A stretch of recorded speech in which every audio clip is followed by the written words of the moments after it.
ഇത്തരത്തിലൊരു gangster story Mani Ratnam ഇത് ആദ്യമായിട്ടല്ല ചെയ്യുന്നത്. മണിരത്നം ആസ് എ ഡയറക്ടർ അദ്ദേഹം ഇത്തരത്തിലുള്ള കോണ്ടന്റ്സ് ചെയ്യുമ്പോഴത്തേക്ക് ഒരു സിഗ്നേച്ചർ ഐറ്റം അതിനകത്തുണ്ടാവും. അതായത് ഒരു മിസ്റ്ററി, എന്തെങ്കിലുമൊക്കെ കുറച്ച് മിസ്സിംഗ് ലിങ്ക്സ് ആദ്യമേ ഇട്ടിട്ട് അവസാനമായിരിക്കും ഇതെല്ലാം കൂടെ കൊണ്ടുവന്ന് യോജിപ്പിക്കുന്നത്. അപ്പോൾ അതുകൊണ്ട് തന്നെ നമുക്കൊരു പസിൽ സോൾവ് ചെയ്യുന്ന പോലെ അതൊരു ത്രില്ലിംഗ് എലിമെന്റ് ആയിട്ട് തുടക്കം മുതൽ അവസാനം വരെ നിൽക്കും. പക്ഷേ ഈ സിനിമ എനിക്ക് കണ്ടുകൊണ്ടിരുന്നപ്പോൾ ഫീൽ ചെയ്തത് ഫസ്റ്റ് ഹാഫ് ഞാൻ ഈ പറഞ്ഞ ഒരു ഫോർമാറ്റ് ഉണ്ടായിരുന്നുകൊണ്ട് തന്നെ അവിടെ ചിലപ്പോൾ മണിരത്നം ഡയറക്റ്റ് ചെയ്തിട്ട് സെക്കൻഡ് ഹാഫിൽ കമലഹാസന്റെ ഒരു ഓവർ ഇൻവോൾവ്മെന്റ് ഉണ്ടായിരുന്നു എന്നൊരു സംശയമുണ്ട്. അദ്ദേഹം തന്നെയാണോ ഇനി സെക്കൻഡ് ഹാഫ് ഡയറക്റ്റ് ചെയ്ത് വെച്ചിരിക്കുന്നതെന്ന് സംശയമുണ്ട്. കാരണം ഇതിന്റെ ഫസ്റ്റ് ഹാഫിന്റെ മ്യൂസിക് സ്കോറും ആ ഷോർട്ട് ഡിവിഷൻസ് ആയിരുന്നാലും ഇന്റർവെല്ലിന് ശേഷം എന്തൊക്കെ വലിയ സംഭവങ്ങൾ സംഭവിക്കാൻ പോകുന്നു എന്നുള്ള ഒരു ക്യൂരിയോസിറ്റി നമ്മൾ ഉണ്ടാക്കിയെടുക്കുന്നുണ്ട് ഫസ്റ്റ് ഹാഫ്. പക്ഷെ സെക്കൻഡ് ഹാഫിൽ വരുമ്പോഴത്തേക്ക് കമലഹാസന്റെ ഒരു റിവൈവലാണ്. അങ്ങനെ ഒരു റിവൈവൽ ഈ ഒരു ക്യാരക്ടറിന് സെക്കൻഡ് ഹാഫിൽ ഇല്ല എന്നുണ്ടെങ്കിൽ ഈ സിനിമ കംപ്ലീറ്റ് ആയിട്ട് ആ ഒരു ക്യാരക്ടർ ആർക്കൊക്കെ വെച്ച് നോക്കുമ്പോഴത്തേക്ക് സിംബു തന്നെ അടിച്ചുകൊണ്ട് പോകും. അത്രയ്ക്ക് ഡെപ്ത് ഉള്ളൊരു ക്യാരക്ടറാണ് അത്. അദ്ദേഹം നല്ല മനോഹരമായിട്ട് ചെയ്തിട്ടുണ്ട്. അതുകൊണ്ട് തന്നെ എനിക്ക് ഈ സിനിമ വർക്കായി.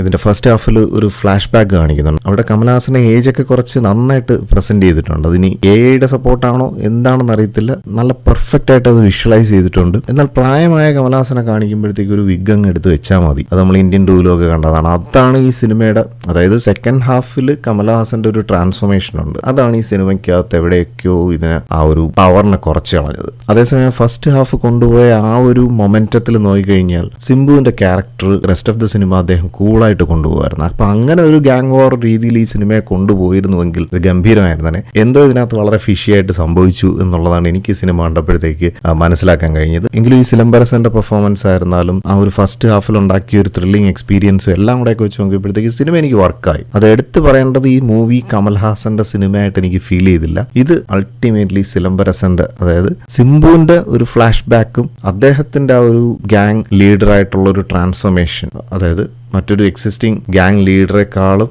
ഉയരുന്ന മറ്റൊരു ഗാങ് ലീഡറായിട്ട് മാറുന്നൊരു ട്രാൻസ്ഫോർമേഷൻ. ഒരു പക്ഷേ സ്റ്റോറി തന്നെ അങ്ങനെ ആയിരുന്നു എന്ന് സംശയമുണ്ട്. അതിനെ വീണ്ടും പൊളിച്ചടുക്കി കമലഹാസൻ വീണ്ടും അദ്ദേഹത്തിന് വേണ്ടിയിട്ട് ഒരു ബൗണ്ടറി സെറ്റ് ചെയ്ത് ആ ഒരു രീതിയിലോട്ട് കഥയെ മാറ്റിയെടുത്തതുപോലെയൊക്കെ നമുക്ക് സിനിമ കാണുമ്പോൾ ഫീൽ ചെയ്യുന്നുണ്ട്. അപ്പോൾ അതുകൊണ്ടാണ് ആ സെക്കൻഡ് ഹാഫും ഫസ്റ്റ് ഹാഫും തമ്മിലുള്ള ഒരു കണക്ഷൻ ഭയങ്കരമായിട്ട് അങ്ങ് മിസ്സായിപ്പോയി. പിന്നെ ഫൈറ്റ് സീക്വൻസുകളൊക്കെ ഫസ്റ്റ് ഹാഫിൽ ഗംഭീരമായിരുന്നു. ജോജു അദ്ദേഹത്തിൻ്റെതായിട്ടുള്ള പാർട്ട് നല്ല ഗംഭീരമായിട്ട് അദ്ദേഹം ചെയ്തു വെച്ചിട്ടുണ്ട്. ഈവൻ സെക്കൻഡ് ഹാഫിൽ വരുന്ന ഒരു ഫൈറ്റിലായിരുന്നാലും അദ്ദേഹത്തിന്റെ ഒരു സ്ക്രീൻ പ്രസൻസും ഒക്കെ നമുക്ക് മലയാളി എന്നുള്ള നിലയിൽ പ്രൗഡ് തന്നെയാണ്. പിന്നെ മ്യൂസിക് സ്കോറും എടുത്തു പറയേണ്ടതാണ്. ഈ ഫസ്റ്റ് ഹാഫിലെ മ്യൂസിക് സ്കോർ എന്ന് പറഞ്ഞാൽ ഒരു ഇന്റർനാഷണൽ ഗ്രേഡ് ആണ്. അതേസമയം സെക്കൻഡ് ഹാഫിൽ വരുമ്പോഴത്തേക്ക് ഏറോമൻ തന്നെ എഴുന്നേറ്റ് പോയിട്ട് വല്ല അസിസ്റ്റൻസിനെ കൊണ്ട് ചെയ്യിപ്പിച്ചിരിക്കുന്നതാണെന്ന് നമുക്ക് ഫീൽ ചെയ്യും. ഇത്രയ്ക്ക് വീക്ക് ആയിട്ടുള്ളൊരു മ്യൂസിക് സ്കോറും ഒക്കെയാണ് സെക്കൻഡ് ഹാഫിൽ വരുമ്പോഴത്തേക്ക്. പിന്നെ സ്റ്റൺസ് ഒക്കെ ഈ പ്രായമായതുകൊണ്ട് തന്നെ ക്യാമറ വെച്ചുള്ള കുറെ കളികളൊക്കെ ഉണ്ട്. പിന്നെ കമലഹാസന്റെ കുറച്ച് മാർഷ്യൽ ആർട്സ് ഒക്കെ പഠിച്ചിട്ട് അദ്ദേഹം ചെയ്തത് മാതിരിയുള്ള കുറെ സ്റ്റൺസ് ഒക്കെ ഉണ്ട്. പക്ഷെ അവിടെയൊക്കെ നെക്ക് നിൽക്കുന്നത് ആ ഒരു യങ്സ്റ്റർ ആയിട്ടുള്ള സിംബുവിന്റെ പെർഫോമൻസ് ആണ്. അത് ഗംഭീരമായിരുന്നു. ഈ ഫസ്റ്റ് ഹാഫിനെ കുറിച്ചും സെക്കൻഡ് ഹാഫിനെ കുറിച്ചുള്ള വളരെ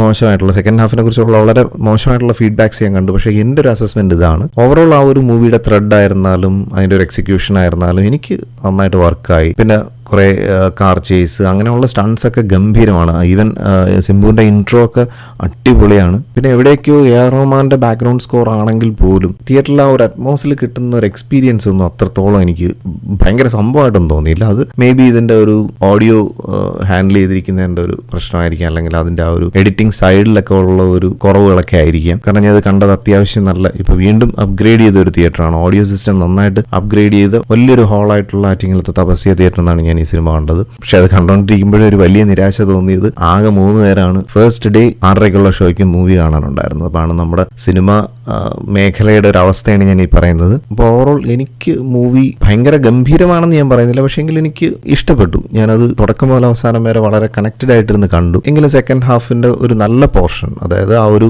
കമലഹാസന്റെ റിവൈവൽ പോർഷൻസ് എല്ലാം ഒട്ടും കൺവിൻസിങ് അല്ലാത്ത രീതിയിലായിരുന്നു. അപ്പൊ അതുകൊണ്ട് തന്നെ നമുക്ക് ആ ഒരു ആദ്യമൊക്കെ വളരെ റിയലിസ്റ്റിക് ആയിട്ട് പോയിക്കൊണ്ടിരുന്ന മൂവി പെട്ടെന്ന് ഇങ്ങനെയൊക്കെ അങ്ങ് ആക്കി കൂട്ടുമ്പോഴത്തേക്ക് നമുക്ക് അതിൻ്റെതായിട്ടുള്ള ഒരു ഇറിറ്റേഷൻ ഫീൽ ചെയ്തു. പക്ഷെ ഓവറോൾ ഞാൻ ഈ സിനിമ എൻജോയ് ചെയ്ത് തന്നെയാണ് കണ്ടപ്പോൾ. അതുകൊണ്ട് തന്നെ ഞാൻ ഈ ഒരു മൂവിക്ക് ഔട്ട് ഓഫ് 10 7 റേറ്റ് ചെയ്യാണ്. എന്തായാലും മറ്റൊരു സിനിമ വിശേഷമായിട്ടോ അല്ലെങ്കിൽ ഒരു ബ്ലിസ്ഫുൾ സ്റ്റോറി ആയിട്ടോ നമുക്ക് വീണ്ടും കാണാം.